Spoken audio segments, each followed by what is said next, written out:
All right, I'm John. We are reading Drawing on the Right Side of the Brain by Betty Edwards. And let's get into it. Perceiving edges. Your vase/face drawing and upside down drawing have demonstrated our main strategy for setting aside the dominant left verbal hemisphere and allowing the visual, perceptual R mode to come forward. Present your brain with the task that the left brain either can't or won't accept. Now we'll try another version of the strategy to force an even stronger cognitive shift. A quick review of the 5 perceptual skills of drawing. In this chapter, we are working on the perception of edges, one of the basic component skills of drawing. Recall that there are 4 others, and together, these 5 components make up the global skill of drawing. 1. The perception of edges, the shared edges of contour drawing. 2. The perception of spaces, in drawing called negative spaces. Number 3, the perception of relationships, known as perceptive and proportion. Number 4, perception of lights and shadows, often called shading. Number 5, the perception of the whole, the gestalt, the thingness of the thing. For most people, these basic component skills require the kind of direct teaching that you are experiencing here because the skills are difficult to discover on one's own. The first component skill, the perception of edges. In drawing, the term edge has a special meaning, different from its ordinary definition as a border or outline. In drawing, an edge is where 2 things come together, and the line that depicts the shared edge is called a contour line. A contour line is always the border of 2 things simultaneously. That is a shared edge. The vase/face exercise illustrates this concept. The line you drew was simultaneously the edge of the profile and the edge of the vase. In the upside down drawing of Stravinsky, the contour lines depicting, for example, the edges of the shirt, tie, vest, and jacket are all shared edges. Turn back to the drawing on page 55 to check this out. The child's jigsaw puzzle, figure 6.1, also illustrates this important concept. The edge of the boat is shared with the water. The edge of the sail is shared with the sky and the water. Put another way, the water stops where the boat begins, a shared edge. The water and the sky stop where the sail begins, shared edges.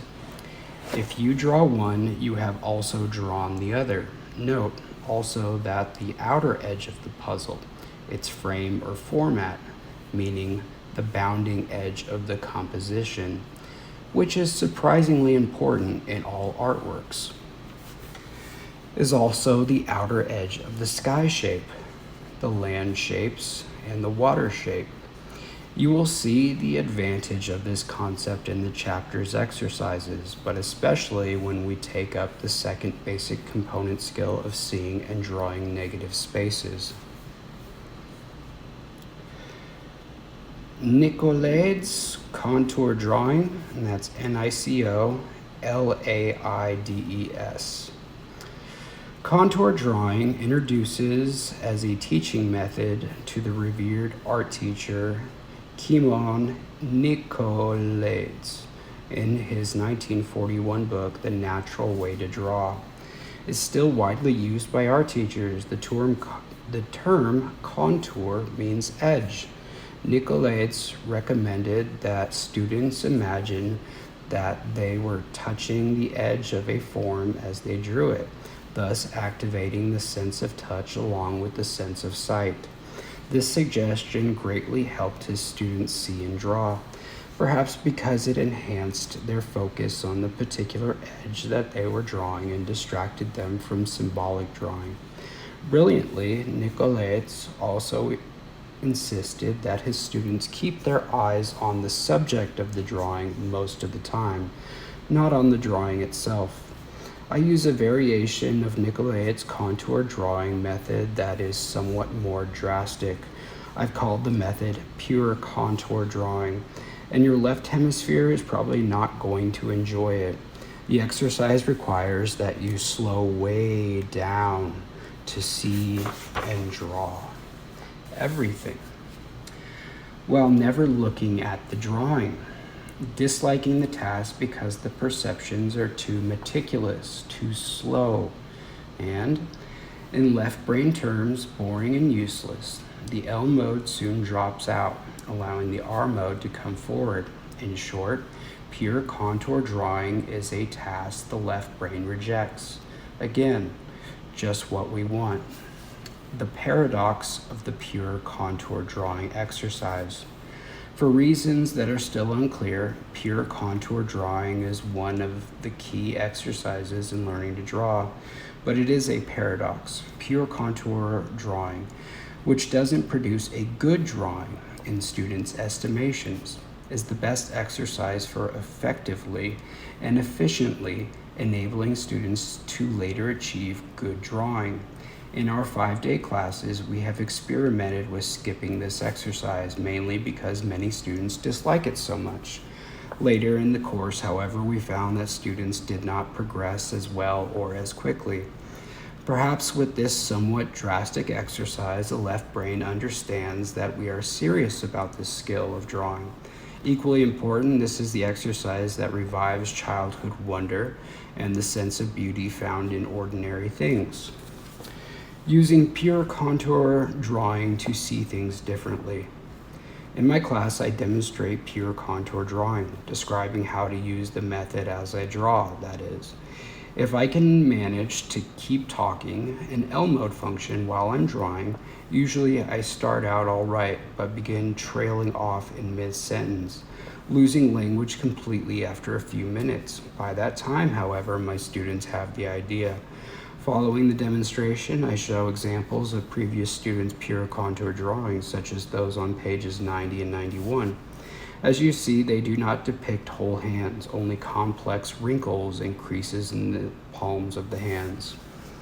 What you'll need: several pieces of paper, your pencil, an alarm clock or kitchen timer, about 30 minutes of uninterrupted time. What you'll do. Please read through the following instructions before you begin your drawing. 1. Look at the palm of your hand, the left hand if you are right-handed, and the opposite if you're left-handed. Close your hand slightly to create a mass of wrinkles in your palm. Those wrinkles are what you are going to draw, all of them. I can almost hear you saying, "You must be joking," or "No way." Number 2. Set the timer for 5 minutes. In this way, you won't have to keep track of time. An L mode function.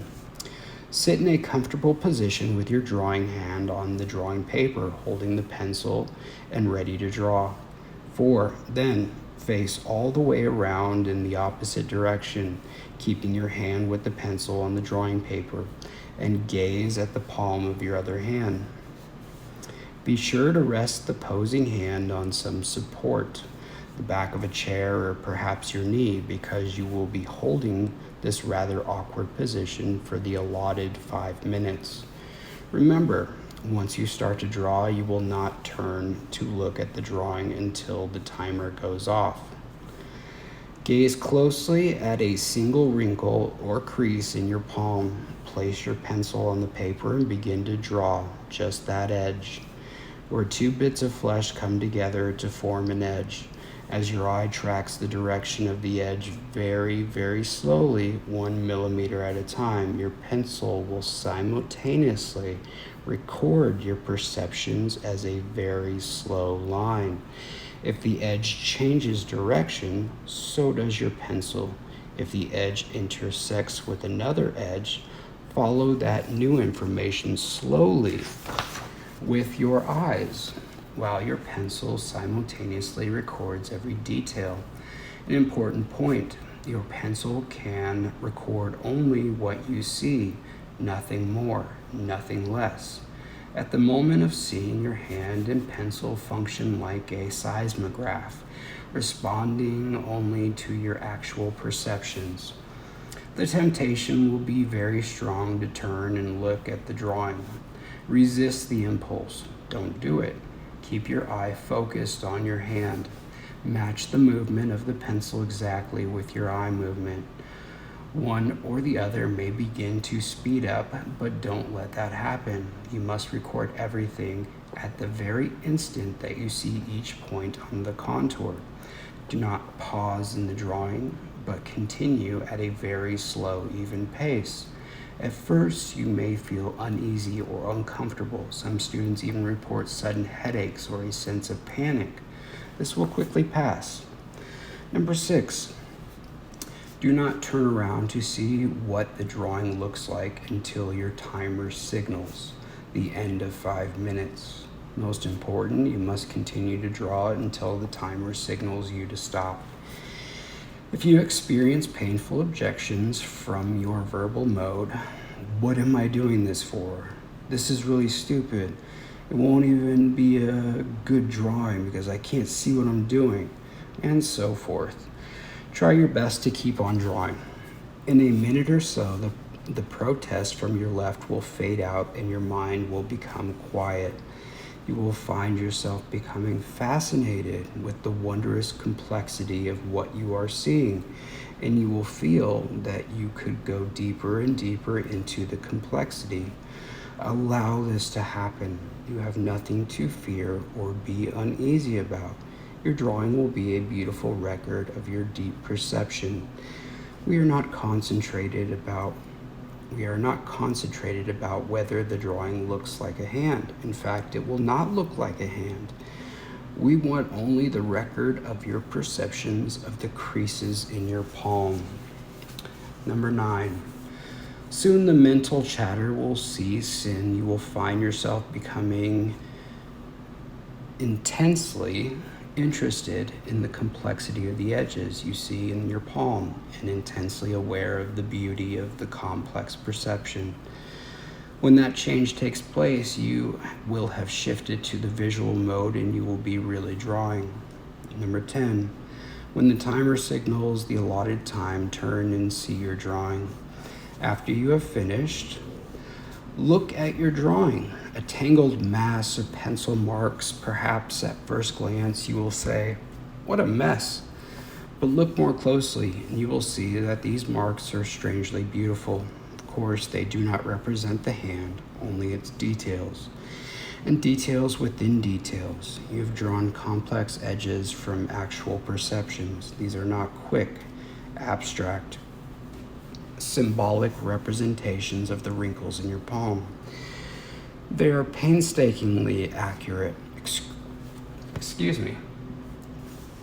excruciatingly intricate, entangled, descriptive, and scientific and specific marks. Just what we want at this point. I believe that these drawings are visual records of the R mode state of consciousness. As writer Judy Marks, a witty friend of mine, remarked on viewing a pure contour drawing for the first time, "No one in their left mind would do a drawing like that."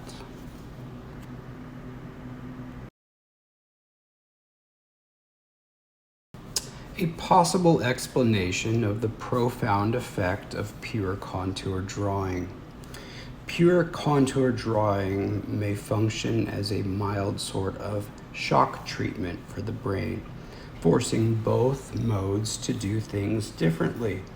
Apparently, in our habitual use of brain modes, the L mode seeks to quickly recognize, name, and categorize, while the R mode wordlessly perceives whole configurations and how the details fit together. This division of labor works fine in ordinary life. I believe pure contour drawing causes L mode to drop out, perhaps, as I mentioned, through simple boredom.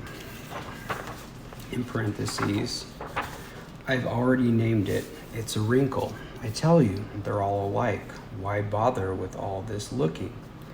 Well, Because the way the exercise is set up, it seems possible that our mode is also forced to perceive in a new way.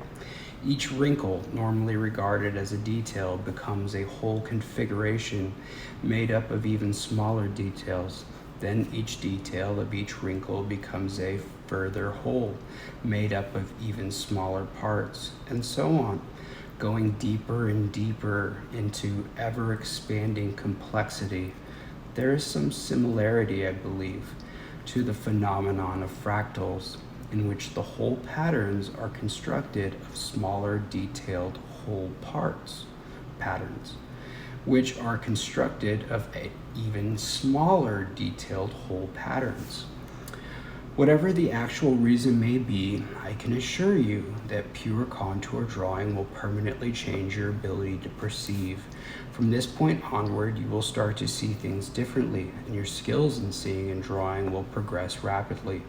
Look at your pure contour drawing one more time and appreciate the quality of the marks you made in R mode. Again, these are not quick, glib, stereotypic marks of the symbolic L mode. These marks are true records of perception, a record of an alternative state. Observe again some examples of pure contour drawings in figures 6 through 6-3. What strange and marvelous markings are these? It is the quality of the marks and their character that we care about. These living hieroglyphs are records of perceptions, rich, deep, intuitive marks made in response to the thing as it is. The thing as it exists out there. Marks that delineate the isness of the thing perceived. Blind swimmers have seen, and seeing, they have drawn. This is a little wild. Never mind that the drawings don't resemble in any way the overall configuration of a hand. That's to be expected. We'll attend to the overall configuration, the image of the whole hand, in the next exercise, modified contour drawing. To set the experience, I hope you will do 1 or 2 more pure contour drawings. Any complex object will work as a model. A feather, the center cluster of stamens of a flower, the bristle of a toothbrush, a section of a sponge, a single piece of popped corn.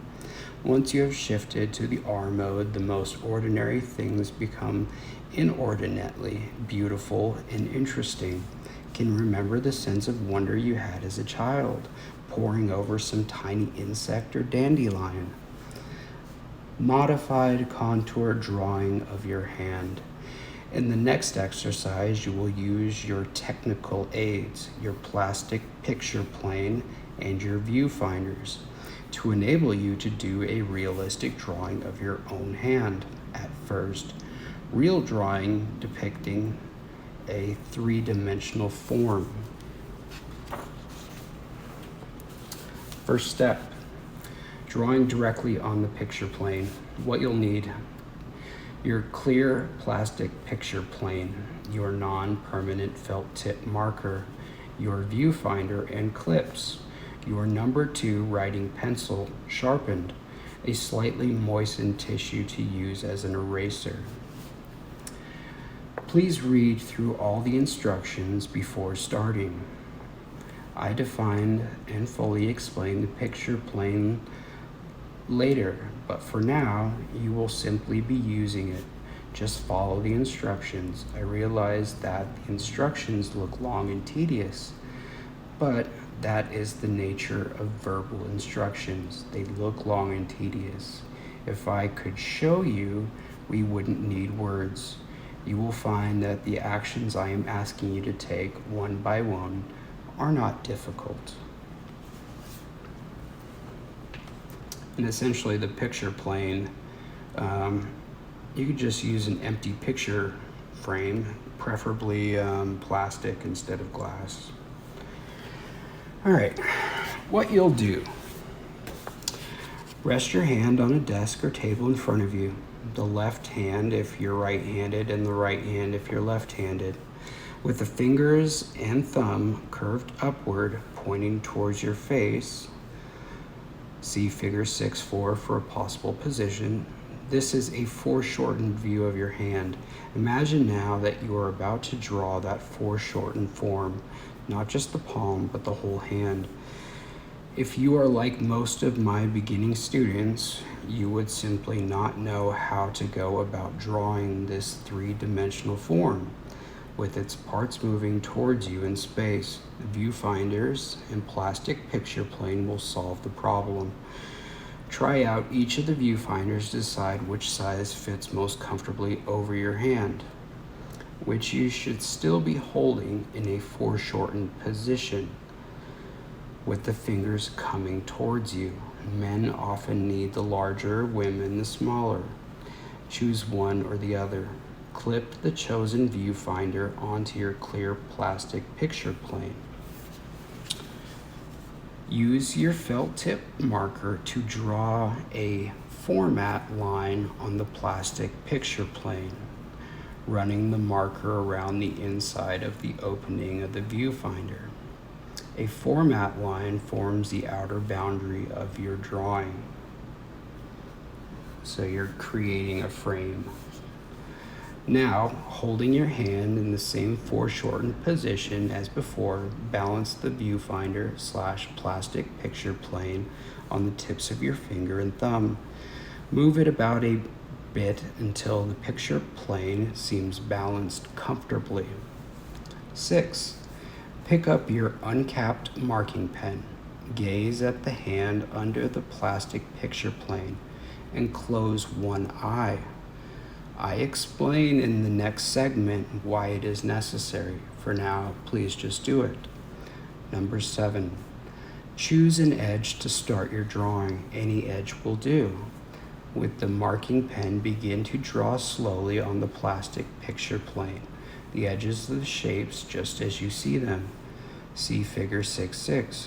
Don't try to second guess any of the edges. Do not name the parts. Do not wonder why the edges are the way they are. Your job, just as in upside down drawing and in pure contour drawing, is to draw exactly what you see with as much detail as you can manage with the marking pen, which is not as precise as a pencil. 8. Be sure to keep your hand in the same place and keep one eye closed. Don't move your hand to try to see around the form. Keep it still. Again, I explain why in the next segment. Number 9, correct any lines you wish by just wiping them off with the moistened tissue on your forefinger. It is very easy to redraw them more precisely.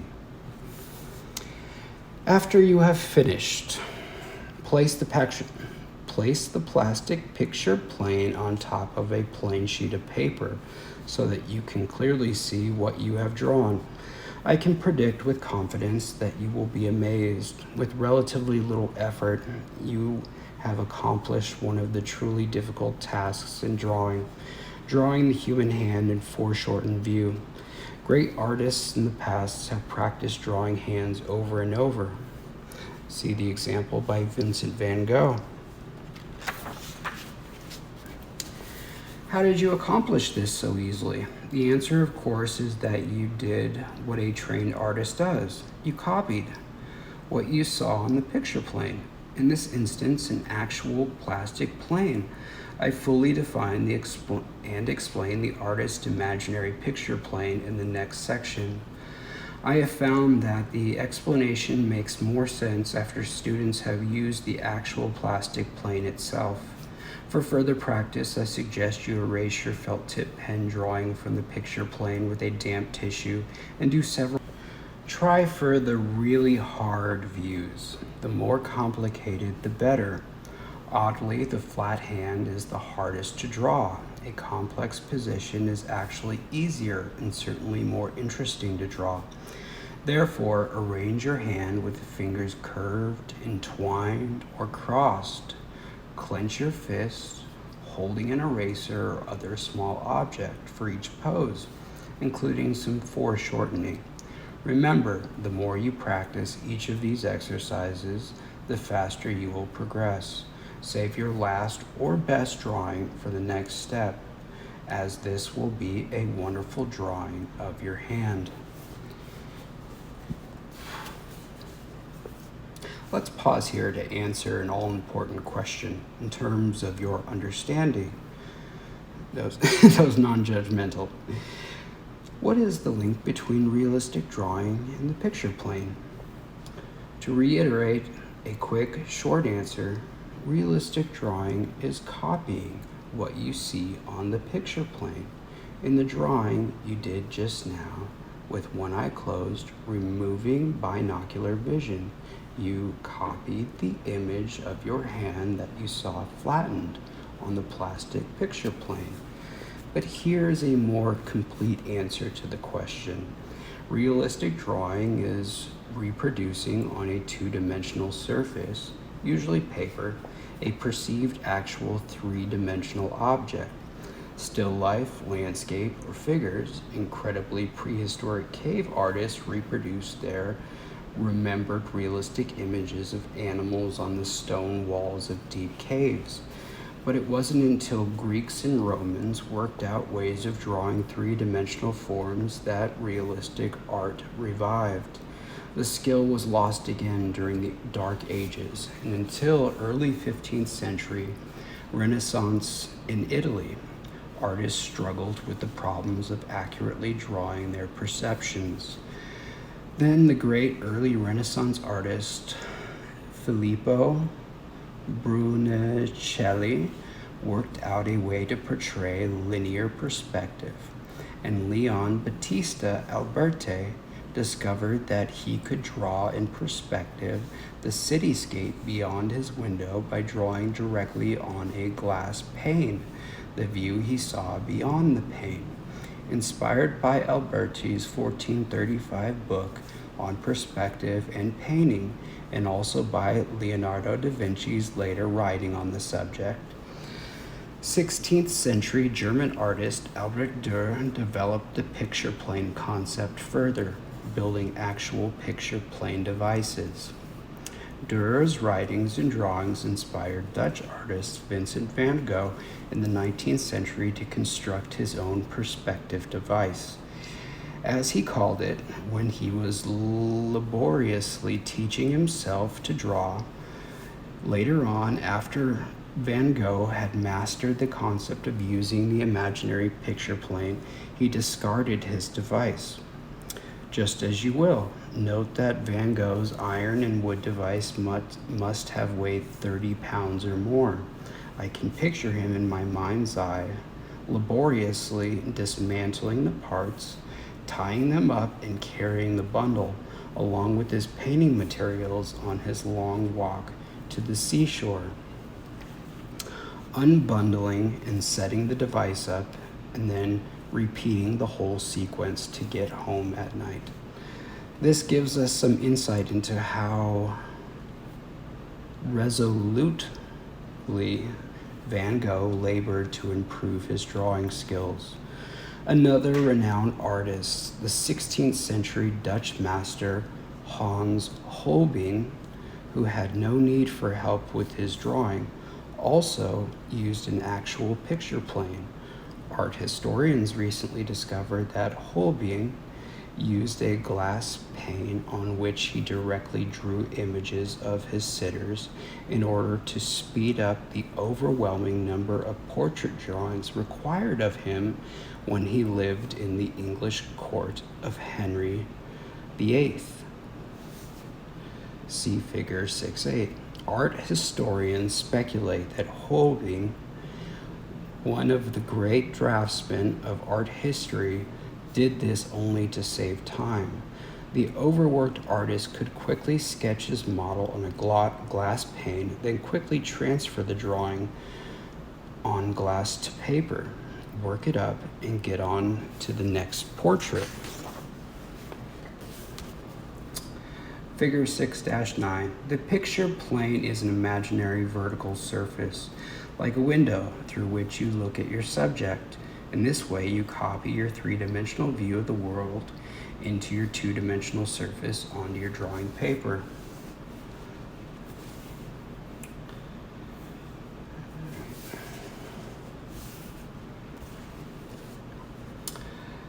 Figure 6-10. Dozens of picture planes and perspective devices are recorded in the U.S. Patent Office. Here are two examples. It might help your understanding of the picture plane to realize that photography grew directly out of drawing. In the years before photography was invented, nearly all artists understood and used the concept of the picture plane. You can imagine the artist's excitement and perhaps dismay to see that a photograph could, in an instant, capture an image on the camera's glass plate, an image that would have taken an artist hours, days, or even weeks to render a drawing.